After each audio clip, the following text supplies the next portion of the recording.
we're going to talk about this basic toolkit. So there's in your textbook, there is so much information. There is overwhelming amount of information. We're going to focus on these few things and then talk about their application. Okay. Most processes, right? Most applications of biotechnology begin with these three things of DNA or RNA extractions, PCR, and gel electrophoresis. So there's our broski, Carrie Mullis. Okay.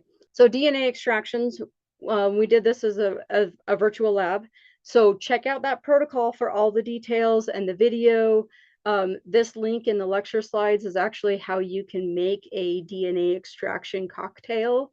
And it's pretty fun. I did it. The great thing about having adult kids is you get to drink with them. So me and my daughter did this one time, and it worked. We got DNA extracted, and we had a good time playing with that. Okay, so that's going to be the end of this video. We'll pick up with PCR in the next one.